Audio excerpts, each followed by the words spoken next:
Hey everyone, my name is Ernan and I am one of the coaches here in Einstein.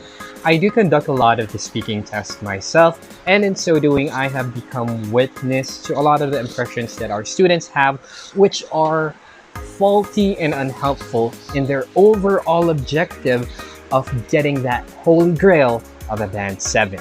So, all that being said, let's get to it.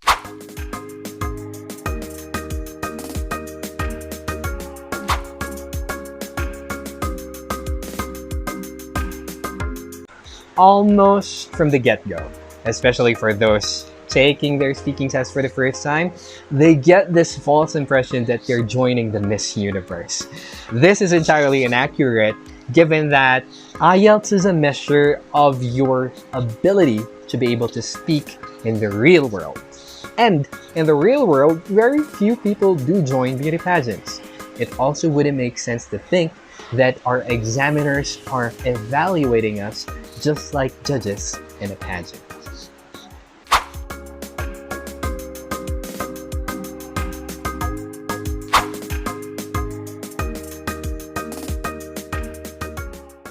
Hi everyone, this is Lani. This misconception is strong indeed. Related to what Coach Ernan said, I think it's completely wrong to expect that your answers in the speaking test would have to be perfect, like you were in a pageant. I mean, there really is no perfect person, so why is IELTS looking for this in the reading matrix? In fact, even Band 9 speakers, as our dreamcatchers have demonstrated, do make frequent errors in their performance. A Band 9 speaker, as a human, is indeed allowed leeway of mistakes in one's speaking performance. Hi everyone, I'm Jin. To add to what Coach Lani said, in linguistic studies, there is such a thing as discourse repair, and this measures how an applicant recovers from a mistake one has made in a speaking performance. We do train this quite often in our one-on-one sessions, and this is one of the most liberating realizations that students have as they go through our regimen.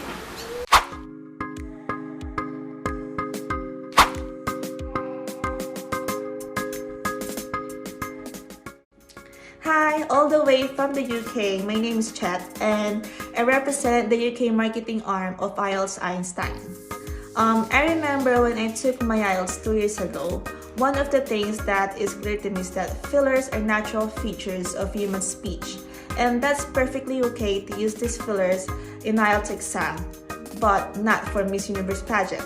In fact, I've been here in the UK for over a year now, and native speakers use these fillers all the time. So are you telling me that they wouldn't score a band 9 for speaking if this is the language they speak so natively? I myself am a native Tagalog speaker, and in my normal, everyday speech, I do use a lot of Tagalog fillers like all of us Filipinos do, such as or ano, or alam mo yun? Nobody can tell me I wouldn't score a band 9 in Tagalog. That would be insulting to me. I wouldn't believe that kind of test one bit. I wouldn't believe that kind of test one bit as well. And IELTS has grown to over 3 million test takers a year and accepted by over 10,000 institutions all around the world. They didn't arrive at this stature by disregarding the science behind human language systems, or in any person's propensity for fillers, no matter what language we're talking about. All that said, an important caveat is that we should avoid these fillers excessively. Otherwise, it might end up having a detrimental effect on your performance. Remember, fillers are used to fill in gaps in our speech fluency. So using fillers quite often would indicate there's a problem in your fluency to begin with.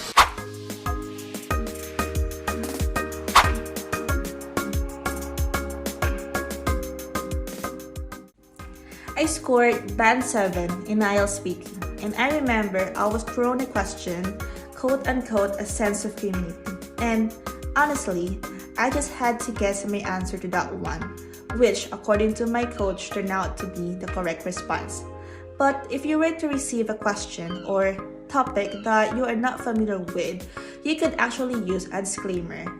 such as, well, I'm not very familiar with this topic or question, but as far as my limited knowledge goes, all I can say is that blah blah blah.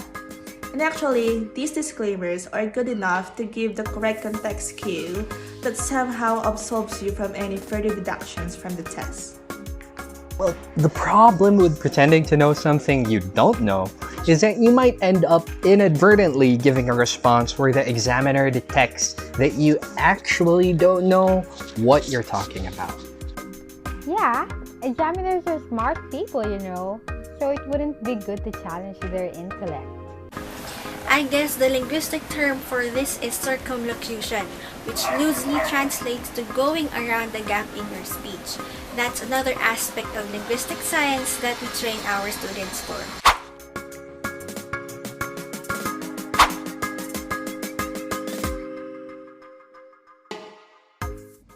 You may notice that there's certain kind of British twang in the way that I talk. And that's not because I'm trying to project myself as trying hard, social climbing British aristocrat. The truth is that Filipino nurses working here in the UK will need to sound British in order to be understood. Otherwise, they would not understand you. Well, I guess Chet speaks with that twang out of the realities of her daily responsibilities interacting with the British natives. But for the IELTS exam, all you really need is your natural Filipino accent. That's quite true. In training, we just ask students to be fully understandable. That's all. And in fact, if you were to try to sound British or American, you risk not being understood at all, since it's not really your accent to begin with. The best accent for Filipinos is to use what we call as neutral accent, something where words are clearly and correctly enunciated but doesn't come off as a pretentious, trying hard, social climbing British aristocrat, as Chet mentioned.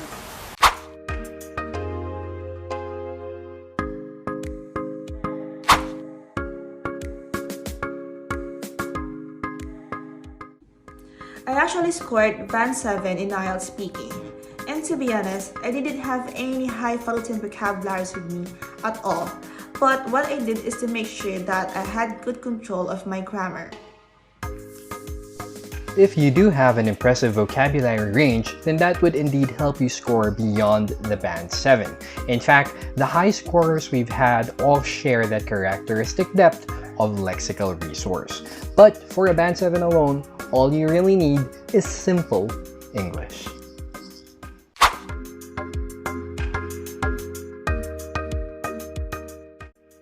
Did you know that in the last 5 months, 4 of our students scored Band 8 in speaking and 1 hit the perfect 9?